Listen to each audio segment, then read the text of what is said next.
Ahli Dünya Yalkınlı salam. Bugün biz təzə rubrikamızı başlayız. Türkmen zenanlar barıdı. Bizim peridaçamıza Umida geldi, Aycahan Bulut geldi, Bahar geldi. Yine de Leyla da koşulur son bilen. Hemmenize de hoş geldiniz. Hoş bulduk. Salam milletler, salam zinanlar. Salam ildeşler, yurttaşlar. Umida bugün biz senden interview alacak. Şeyden biz her bir neçe vaqtdan interview alıp dururuz. Zenanlardan ve zenanlarımız bizim özleri barada, özlerinin görüşü barada, maşgalası zady barada näme açıklayacak diýseniz, şonu aýtyp berip oturursunuz we de şeydibem tomoşçylarym siz bilen tanışıp biler. Soraglary bolsa endikide soraklaram sorap biler. Başta şunu aydıp geçen köp sağ ol çemen gepleşince kanalına çağıranın için. Bizler zenanlar bundan sonra öz güçümüzü görkezmeli dep düşünen zenanlar hemşeyem zenan başkala bir ene bolan için çağlar için güçlü olmalı. Hem toprakları için hem çağları için güçlü olmalı dep düşünen. Ben Türkmenistan'ın vatandaşı. Adım familyam ekranlarda yazılıyor. İldeşlerimiz bilen bunu. Yine de aydıp geçen Umida Bekcanova benim adım familyam. 44 yaşında ben. İki çağ annesi ben. 8 yıl oldu Türkiye'ye gelenime. 8 yıldan beri çağlarını görüp bilem yok. Ne desem şu berdiğine Türkiye'de ne içen benim yal ne içen bir eneler var. Çağlarından uzak kalan, çağlarının ıysına doyup bilmeyen ıyısından uzak kalan çağların mehrinden uzak kalan eneler var. Yani şu arada çağlaram enesinden ayrı, enesinden ene mehrini görüp maşkala birliğini görüp yaşap bilmeyen çağlarımız var. Yine şunu indi yani aydıp geçsin de çağlıklarınıza aydıp geçmedi. Yine şu Niyazov'un dövründe yine 91-92 yıl bizlerin bir e, yurtumuzda bir konflikt başladı da bir sessiz genosit, sessiz bir adamlar öz nemet başladılar. Öz ara hem başkalar ayrılıp başladı. Şunu ekonomik bir krizise girip başladı bizlerin nemeler. Şu dövrde, ben hep şu dövre geldim de şu çağlığım, yani 11-12 yaşlarımda. Bizlerin başkalardan şunun yalı bir krizisler başladı. Enem sakraşenya düştü. Unirmak'ta işleyedi. Çağlığım biraz olsun näme de şu Unirmağa köp gidedim Unirmak'ta işleyen için gorak geçti dem enemin nemçinden hemşem şu enemin yanında işe gidedim şu yanında geçerdi. Yine şu krizis başlansın sakraşenya boldu. Son öyümüzde maşkalamızdayım şunun yalı krizisler başladı. Son en sonunda enem bilen atamın ayrılma nämesine geldi de razota geldi. Şunun bilen çağalımızı Maşkala bir nemesinde yaşap bilmedik. Maşkala birliğinde. Uruş çağalım yatlan vaktim yadıma salacak olan da şunda şu hemşehrim şu enemin atamın uruşları yadıma düşe de bir travma bolan mende. Şu 10 gün öz öyümüzde yaşasak bir ay mamamın öyüne gidip yaşayadık. Şunun yalı bir nemeler bolup yaşadı da pastayanı ekonomik kriz, atam işsiz, sadece enem işleyedi bundan sonra sakraşenya boldu zaten şu bilen. Şu dövrden başladı bizlerde. Bir çağalımı, çağa dep yaşap, çağalım yaşap görmedim. Şunaydın. Yine o vakti bizler çağalık neme, nehirle geçiyor, uzakları bilmeyedik. Yine Beriye, Türkiye'ye gelen son Ber'de Türklerin çağalarının yaşayışını görüp abidni gelir şunu hazırında göz yetirip başladım. Çağalık neme, nehirli çağalık. Yine 4 yaşında ben nahar pişirmeye başladım. Nem için enem sakreşene düşüp ayrıldı. Ayrılan son ya maşkalamız bozuldu. Son maşkalamız bozulan son enem başka bir durmuşa çıktı. Durmuşlar çıkmalı boldu da. Enemin durmuşam go der, go olmadı. Şundan sonra enem her işe gidiyordum. Enem şu doğallarımı enesi yalı oldum da. Okuldan geldim, doğallarıma nahar pişirip enem gece gündüz işleyen için geç saatler açar kinoteatrda işleyedi. Kinoteatrda kasiyer bolup işleyedi. Şunun için geç saatler için işleyen için ben şu doğallarıma nahar pişirip şuların yanında şu enesi yağlı bolup şunun yağlı bir çağlık dövrüm yaşamadım da. Şunun yağlı. Ondan son biraz nemeler boldu mamamın yanına gelmeli bolduk. Enem yanından ayrılıp son 17 yaşımda ben durmuşlar çıkardılar.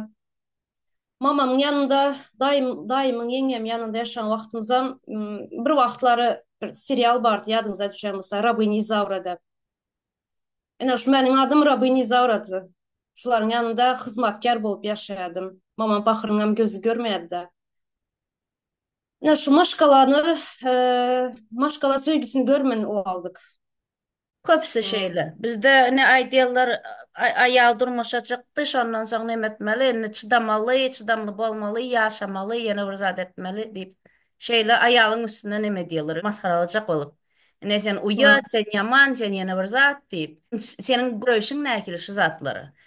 Ayal Ene çıdamlı olmalı mı? Çıdap oturmalı mı şu zatlarda? Ne sen enengam şu zatlardan geçen, sen özüngem, senden soraman sen çıkardılar. Doğru mu durmuşa?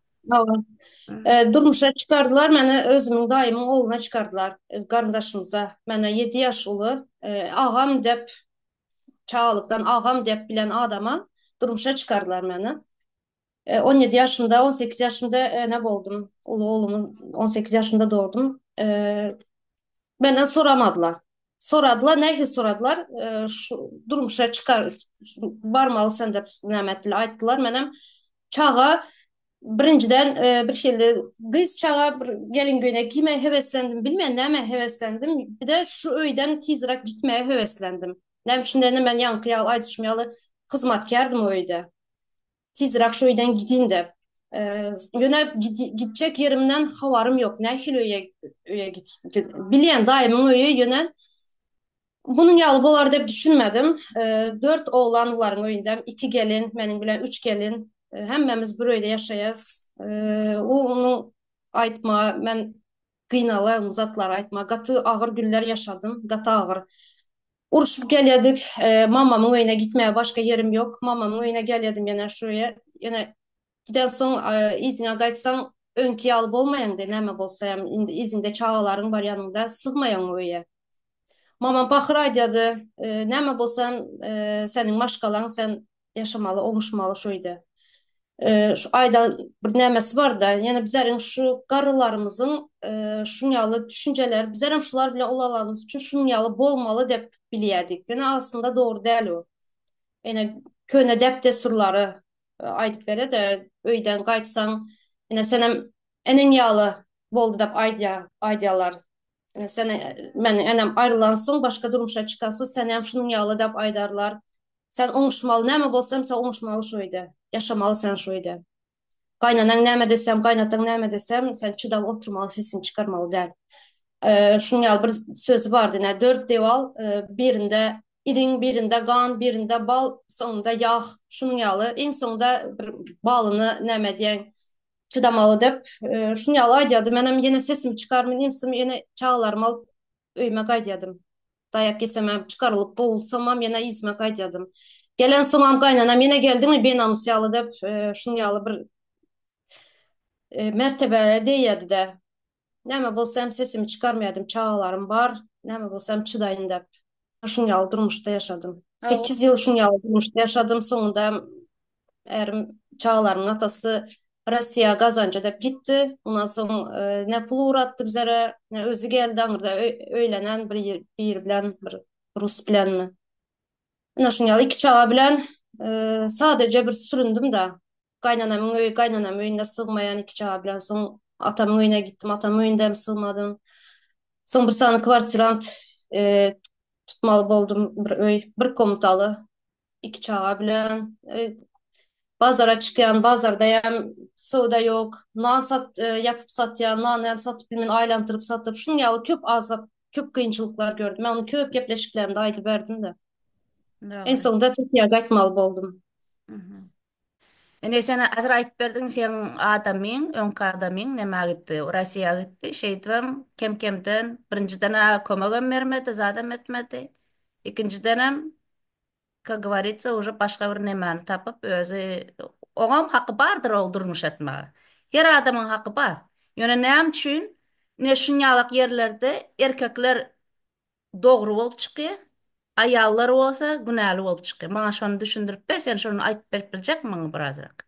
Şurada hiç günem var da bilmeyen, nemçinlerinde ben Zenan Maşkala bana yani çağlarımın atası hosar çıkmalı. Qaynanamam hosar çıkmalı, qayın tarafımam hosar çıkmalı. Näme üçin de birinciden men yaş 17 yaşında durmuşa çıktım. Men hiç sattan hiçbir bir maşgala gurmaga, bir özüme çağa, maşgala gurmaga hiçbir nämem yok da, tecrübem yok. Nähili bu maşgalarını ayakta tutmalı, bu çağaları nähili ulaltmalı, nähili terbiye vermeli. Näme üçin de özümüz göremiz yok uzadı. Bizler enemizden, atamızdan alıp bilmeyenimiz için iki öýlü bolup yaşadım ben.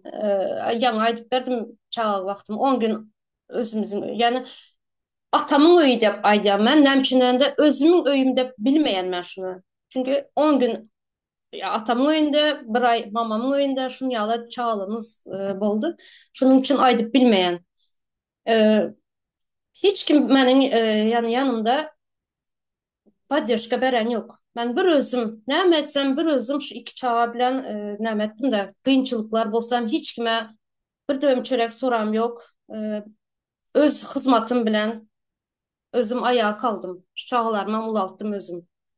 Sadece men doğru nämesi erkek doğanım azıcık nämetdi de meňe podдержка berdi. Kız doğanma, iki doğanma maňa azıcık podдержка berdi. Şular bilen Şular meni ayağa kaldırdı. Şular bilen azıcık bolsam birbirimize süýenişip, näme üçin ularam şu meniň ýaly durmuşda ýaşagan üçin bilýärler. Üçümizden bir şun ýaly näme boldyk da birbirimize doğanlar birbirimize destek bolduk. Şunu aýdaýyn. Çynny aýtsam yaman ýüregiň agyr ýeler şu zatlar. Şu aýdyp berýän zatlaň özüm diňesen däl-de bir topar aýallar şeýle zatlardan geçýär. Şu Müslüman cemiyetinde erkekler şunu önde tutuyorlar. Dene onu çağalıktan şu erkek oğlan ağlamalı der, o duygularını görkezmeli der, erkek oğlan güçlü bolmalı, ayalına hem sözünü geçirip bilmeli. Dep şunu yalı bir näme alýarlar da oğlanı şunu yalı geçiştirýärler.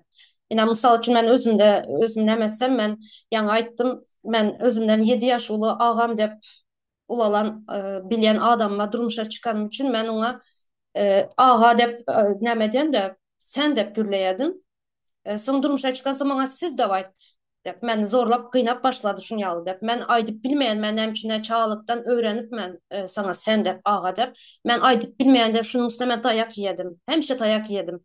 Sen onun enesi meni ýeňem daýymyň aýaly bolançy ýeňe dep näme dedik. Şuna ene dep aýtmalysyň. Maňa da siz dep gürlemelisin. Dep şunu ýaly şunu ýaly melyç zatlar üçin taýak ýedim. Köp zaty bilmeýänim üçin taýak ýedim. Bilmeýädim dem üçin de çağadym menem. Nähile men nerden bilim men çağa yetiştirmelisini, çağany nähile bakmalysyny ýok bizlerden onu ýaly zatlar öğretmeýärler. Öýüň işini bilýän, bolýa sir süpürde onu ýaly işler bilýän, nahar pişirmesini bilýän. Ýöne köp durmuşa taýarlyk däldim. Şunun üçin hem şu zatlar üçin men köp taýak ýedim. Nämemiş erkek üstün bolmaly, erkek hem sözüni geçirip bilmeli, erkeğe sylamaly. Bolýa sylaýadyk ýöne çağalykdan öğrenen zadym men aýdyp bilmeýän, edip bilmeýän zadym maňa etdirjek bolýarlardy. Şular zatlar üçin men köp taýak ýedim. Köp urýadym, köp basyş bolýardy mende öýüň içinde. Gaýnanalaryň bir nemesi vardır. Hele ýoly. Sana Ýa o neme dip sana ýagdaýyňa seretse ya sen sözüňi dinlese bu hele ýoly diýe. Ondan soň olam hele ýoly bolman erkek boljak bolup ejesine eşitdirjek bolup şonu görkezjek bolup aýalyny maşgalasyny tuturýarlar. Türkmenistanda durmuş aýny meňdeşdir hemmese. Bir aýal bir zat çekdim diýse öz durmuşyňdan göz getir edil özü bolup çykýar. Bir kız bir yerde zorlansa, şolam oğlan türmäge gitmeli bolsa diýendir. Gülýaly oğlanyň ömrüni ýakdy diýerler de. O kızın ömrüni yandy, onu aýdýan nädirler. Ine şu Taht raýonynyň Kelman kolhozy öňkü ady da. Şo ýerde bir oğlan, bir ýetim gyzy sport zaly neme diňdiýe, temizlik ýasyp berip puluny berjek diýe. Kız mara oňa gidýär. O ýerde onu zorluyor, gaty erwet zorluyor da. Bulamar son bilmeyen yaramıyor şu polisiye gidiyor şonda halk şu oğlanın arkasında neme diyorlar da neme diye ay Gülyalı oğlanın ömrünü yaktı şon näme edecektin polisiya aydıp diye de geplemeni gezi vermelekeni. On bilenem oğlan kıyı zorlap türmeye gitmedi. Bir 6 ay türmede oturup çıkıp geldi. Yani bir Türkmenistan'ın yağdayı böyle. Dine ananı ve diyeler mi? Ya şu gıybat ettirmeyecek ol, üstünden güldürmeyecek ol, sen kanam olsa yut. Yani men neme kalmayın, iyilin gıybatına kalmayın deyip şey deyip ayal maskalarını köp yerde eziyendir. Eğer murdu deyip polisiya da varıp arzu edebilmeyen. Ne men komşuyum barıp arzu eden aydıptır ha. Ne sen erinden ayrılıp celepçilik edecek oluyor mu deyiptir. Ähäriňdir istese urur, istese de söýer, bar git bunun çeşörden dipdi. Ene ähärin çağırban bu zatlar aýdy gelip täzeden urupdyr adamsy. Şolary gurrun berdiler de. Şolar ýaly. Bahar sen şunu doğru aydıp geçtin. Menem bir topar hazırını dünkü men peredaça etanımda maňa bir topar Türkmenler yazıp başladılar. Ene men biri yazdı neme diýdi, men bir dostum diýdi, bir yetim gyzy öýüne getirip ubork etmek üçin. Getirip onam zorlapdyr. Yetim gyzam işsat diýip bilmejek. Näme diýip bilsin o? Bulam şeyle kän nemeler, wakalar hemişe bolup duran zatlar Türkmenistanda. Küçük çağları şey dip zorlap neme diyorlar şey diyem ondan sonra şol çağlar şol kızlar как говорится проституция zat etip başlayandır da şeyle nemeden durmuştan hiç kim komak etmiyor zat etmiyor onları hiç kim arkasında durmuyor ondan sonra bizim ayarlarımız nemeler celepler prostitutkalar bozulan ağzı hapa olsa sizin özünüz nemedendirsiniz getirendirsiniz şol derece ayarları menem prosta tak nemetmen sögünmen men sögünýänimiň sebäbi bar. Köplinç. Şu zatlar çyndanam açıklamaly, şu zatlar nemetmeli özüňiz hem dogry aýtýaňyz. Islam dini şu zatlary şu basgyç diýemi, näme basalama diýemi, şeýle nemeleri islam dini getiren biziň erkeklerimizi. Ondan Ýa, aýallarymız Amazonka bizim. Türkmenler, ýa, Kazaklar, Kırgızlar, hemmemiz biz Oğuz iyilidik. Bizlerde hemmesem Amazonkadı. Şeyle, katı erkin azat ayaldık biz. Zenanlarımız. ýa şu çağalypdan bizleri köplençem kız çağları bastırıp gelýärler. Sen gürlemeli däl, sen kız çağa, sen köp gürlemeli däl. Hissada aýtmaly däl. Ina ulularyň ýanynda oturan wagty yerinden turup ura diyorlar kız çağları kızların yanında gürleşmeli der kızlar bu zatlar eşitmeli der aslında kızlar şu zatlar eşitmeli şu zatları bilinçli bulmalı yine ben başımdan geçen zat aytıp berense yine çağlıkta yani ayttım enem ikinci durmuş kurdu şu vakti ben 4. klastım enem yanına al gittim bizler mamam yanına baş taşlap gitti de annem son bir okuwa yakın geldi dany bizlere oku esbaplarını alıp yine gidecek oldu bizler kız doğanın bile ikimiz enem gideceğini bildikten izinden ağlap demettik de gitmeyiz bizlere alıp gittim son giden son erkek doğanım annemin yanında bizlere geldik iki komutada yaşayalar eğer bilen küçücük bir öy okuwa bardım son bu adam beni nemet başladı taciz edip başladı. Birazcık 12-13 yaşlarında kız çağı birazcık göze görünüp başlaya yetkinceklik neme diyeler şuna göze görünüp başlaya. Yani şu vakti beni bu adam taciz etmeye başladı. Enem yok vaxtları. Enem bar vaxtı onu yalzat edip bilmeyedi. Menem kız çağı bilmeyen de uzatları aklım yetmeye köp zada. Enem çünkü bastırılıp gelen bize. Bize şustur emez. Hazırkine Türkiye'nin çağlarını göre şustur.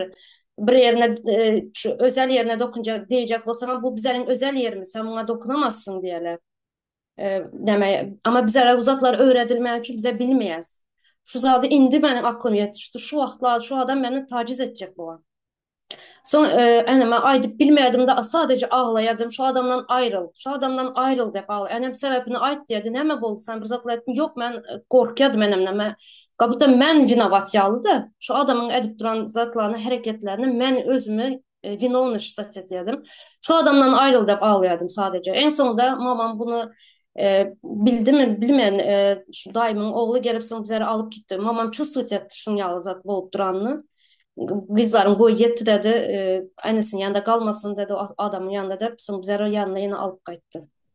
Vah, Şuna şu kız çağları, şu zatları öğretmeli. Kız çağları doğru. özel bölgeler, çürüy adamlar senin bu bölgelerine değmeli değil. Değilse sen dokunsa sen hükman enene atını aytmalı bu zatları da hükman öğretmeli kız çağlarına. Doğru. Sesini kestirmeli del çağların hiçbir zaman. Doğru. Aycahan sen hem koşacaktın bir zatlar. Salam, gelin kızlar. Ee, Cemen Hanım şu gepleşene çağıranın için biz bilen bir ara gelip şöyle bir koyu temani orta alıp gepleşip geçirmemizin için sana uluqa minnettarlığımızı bildiriyoruz. Bizim neçe 4-5 yıldan beri şu kurucu meclisin içinde bolup şöyle bir ara geliriz deyip bir fikrimiz yoktu da.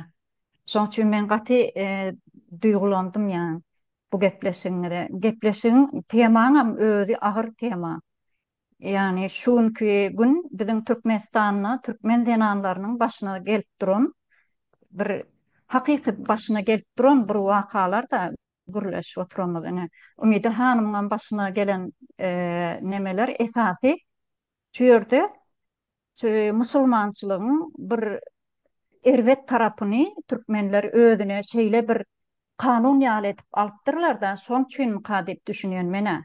Sebäbi bir halmyradagan bir gurucu meclisiň birinde bir ýa toplanty ýygnamyzdamy bir aýtyp beren sözü bar da. Şo häzir hakydama geldi men. Şu Sapar Murat Niyaz ilki prezident bolan wagtlarynda bir imam bir hoca bir adam musulman yani dini bir ulu adam yaşlı adam diye de öz gıycağını neçe yaşlı gıycağını Niyaz'ın önüne getirip beripdir. Al şunu sen ne hilek ulonsan ulon diptir da yani musulman dini dindar bir ulu yaşlı adamın edendadı şu.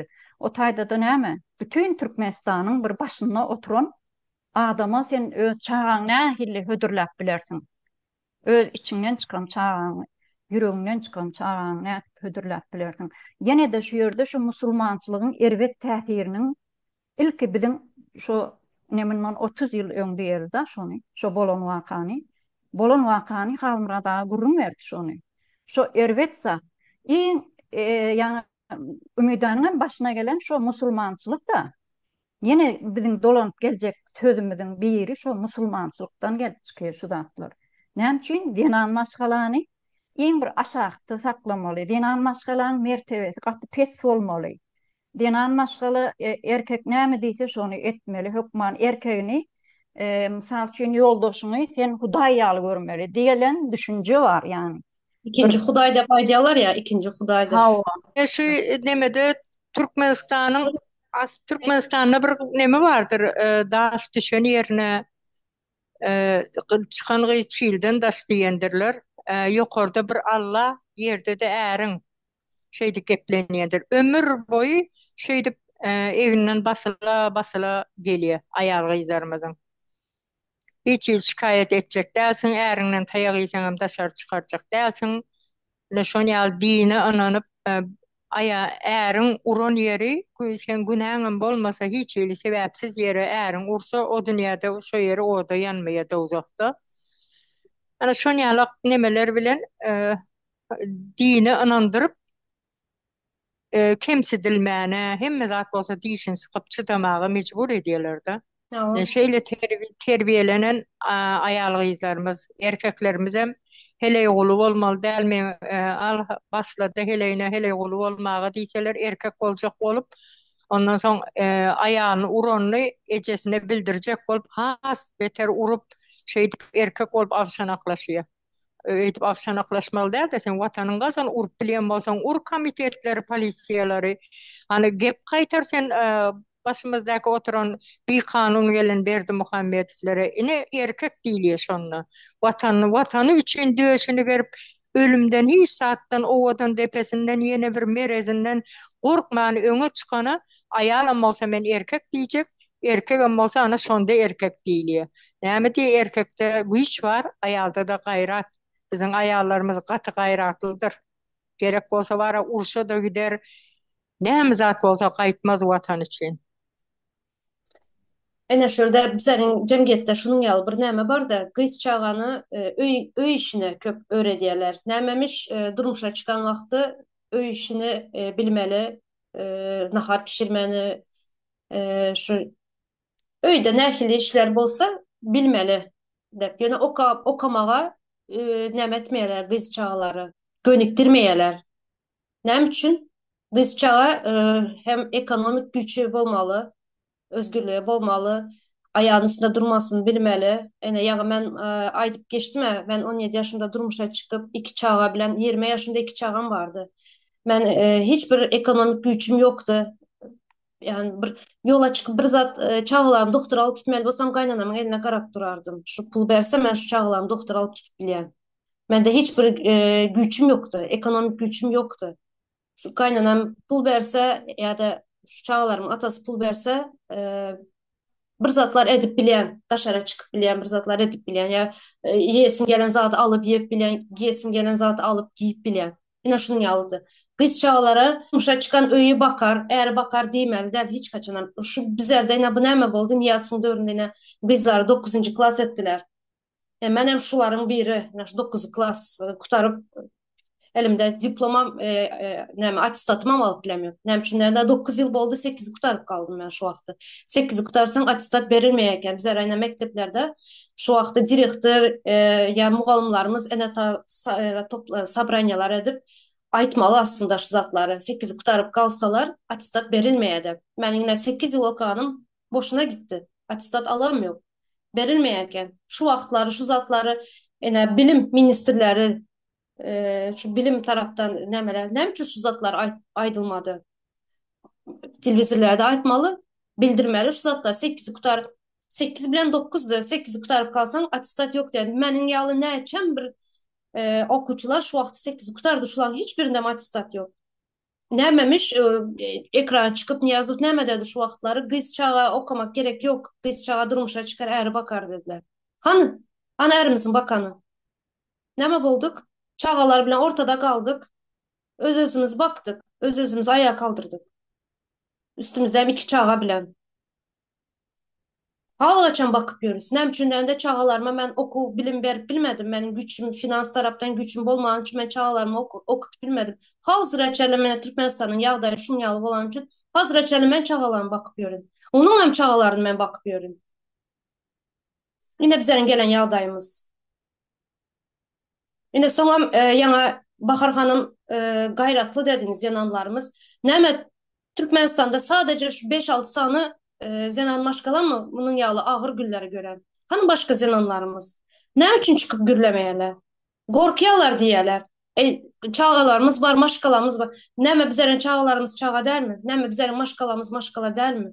Ne için bunlar çıkıp gürlemeye? Ne için sadece bizler mi ağır cevri çekip gelen Türkmenistan'ın içinde? Hani bizlerin gayratlı zenanlarımız?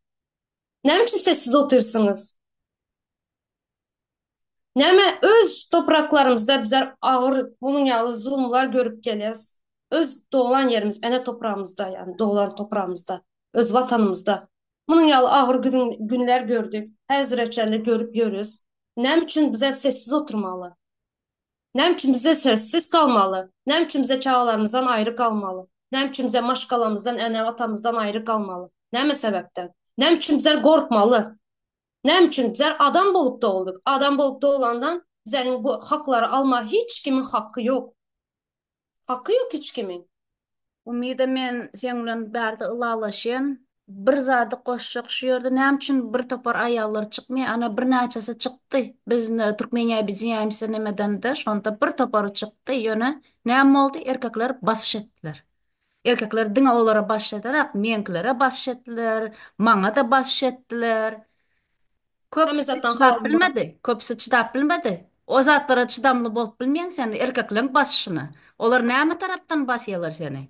Jelip, ağzın hapa, ýene bir zat näme? Künti, ýene bir zat. Habary ýok, o özleriniň ejeleri künti, ejeleri jelepdigdi. Sen başga jananlara şeýle sözler aýtsaň, sen öz ejeň şeýle. Men şunu dogry aýdaýyn. Haýsy erkek jananlar barady, jelip, künti, ağzı hapa, ýene bir zat diýip propaganda manipulasyany edip başlan wagty Men şu yerde şol wagt 180 gradus öwrende özüňize ýetirin. Şeýle diýsem, значит siň özüňiziň eden işiňiz, siň ejeňiz şonu ýetirin. Başga zenanlar jelep däl, başga zenanlar kulty däl. Siziň öz ejeňiz şeýle. Tak što indikide erkekler şeýle zatlar aýtsaňyz, size de ejeňiz şeýle diýilse, ayalı nemetjek bol. Biz ayaların arkasında dururuz. Значит, çyndanam siziň ejeňiz şeýle, siz başga zenany şeýle zat aýdyp bilseňiz. Indi biz siziň beýle aýdyan zatyňyzy çydap oturmarys, geplemän oturmarys. Bärde çemenem bar, Umida da bar, Baharam bar, Olga da bar, hemmämizem bar. Zenanlar Ha, kakraski sizden erkek bolup çykan. Sizden erkek däl biz erkek bolup çykan şu wagt. Taşta zenanlara söz yetircek olmağız. Ine şu hazır prostitutsiya, jelepçilik eden zenanların prosto tak prostitutsiya, jelepçilik eden aklar. Gowu günden jelepçilik eden aklar olur. Значит, siz buna sebäpmi? erkekler hiç sat edip bilmediniz özünüz. Siz şol derece şu zenanları siz yetirdiniz. Meňe gaty gaharym ele şeýle zena dar şu jelep bolsun maňa tapawut ýok. Men üçin şol zenan şu, men üçin şol ayal şu. Doğulanyp olan bir neme gowy normalny arasa gyz bolup doğulan olam. Siz prosto men birazrak neme görýän yerim, çyndanam islamyň nemeleri var, basışlary var. Ine islamda даже ne ýazylýar däme neme dip, ayallar maly deňese bolýar, ýene bir zat etse bolýar dip. Siz özüňiz bir erkegiň ýazan kitabyny alyp yine de bize baş edip, mal edip, yine ölseniz 72 gurya neme diýeňiz, gyzlar neme diýeňiz dip, cennete düşseniz 72 gurya alýaňyz dip. Siz näme namusyňyz barmy? 72 gyzlar neme etmäge näme siz şoň üçin öljek bolýaňyzmy? Şo 72 gyz almak üçin öljek bolýar. Ölüň onu hemmäňizem 72 gyzyňyzy alın. Şeýle siz zenanlardan diňe şo tarapdan neme etjek bolsaňyz. Ölüň onu hemmäňizem. Men bu hemme erkekler aytamak, men şu imенно şu taraptan manipulasiya eden erkekler aytyp otyr şunu. Ha. Çemen yankı Ayda'nın celepçilik dedin doğru mu? Bu celepçiliği etmeyen bir netice. Bunun sebepleri var. Sebepleri var. Ben geçen bir gepleşimde aydıp geçtim. Yani yankı Aydışın yağlı.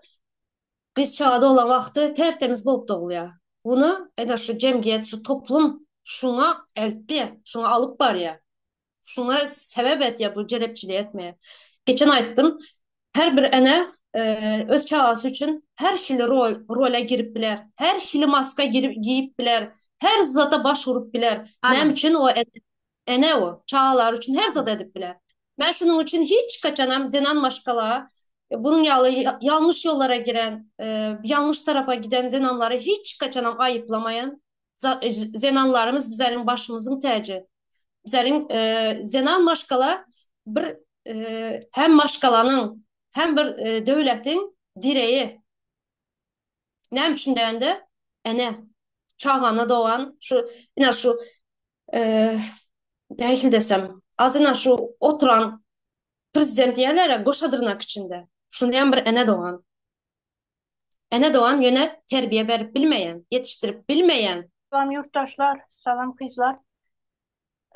Kızlar menem şu öz başımdan ötkenden aytıp bersem, ben turmuşa çıkkandan soň bir çagalı boldum. Erimem yeçerde işlemidedi. Ondan soň hemme zat özlerimiz başımıza kaldı. Hazır ere barganda er meni bakady dep barmalı mes. Erimni men bakaman dep barmalı. Hani şimdi içi çünçe var erkeklerde. Erim aytdı hazır dedi. Erkek bakadığın zaman emes dedi. Sen ne oğul oturasan dedi. Doğdum dep otura veresen mi? Bar dedi. Çık senem ana hatırla dedi. Zat alıp satıp sünnettirip gününü görüp iş yok dedi. Olsun benim sünnettirip zat satmaka Krasnovat'a gitedon boldum. Şimdi Krasnovat'a gitip sünnettirip yürüdüm de köp vaktim şu Krasnovat bilen öttü. Olsun Kazakistan katnadım hörde gitti. Gitsenem bir 4-5 günlep gitesen her gitkende. Barıp geladığım bir yakın yeremez ahır. Olsun sünnettirip şimdi meni oğlum 7. klas boldu şunu bilen. Şunda nollarım magazinlerde anın din ne bilen uçurt bilen basa bas bolup alınar edi.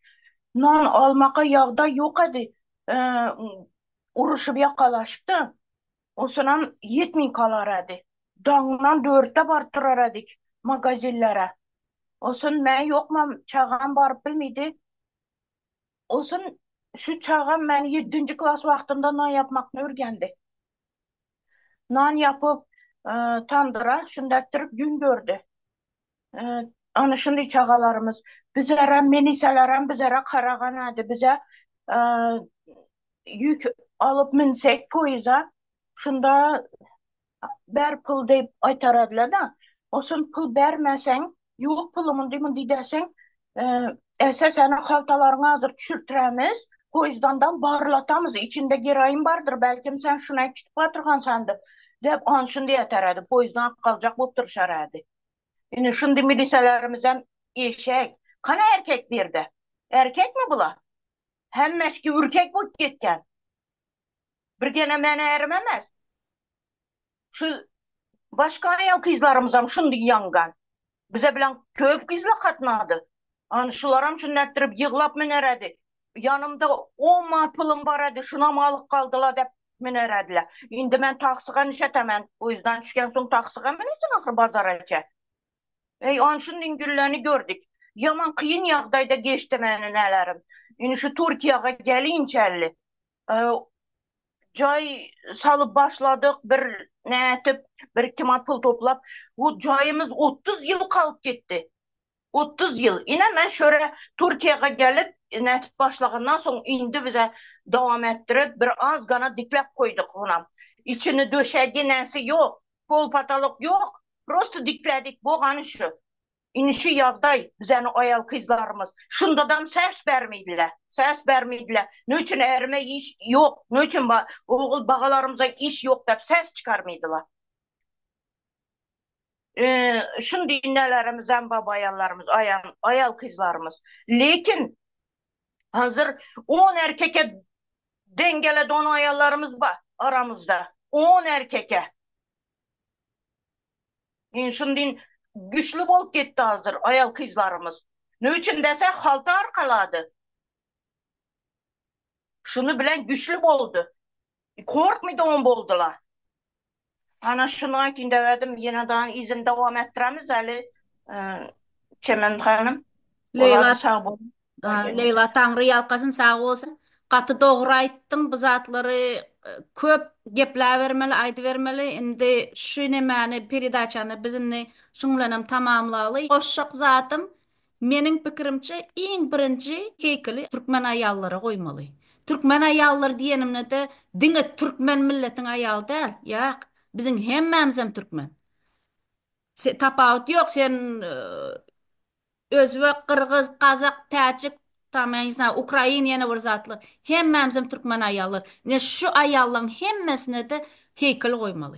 Sebebi çından hem Türkmen ayal arkasını alıp getiren.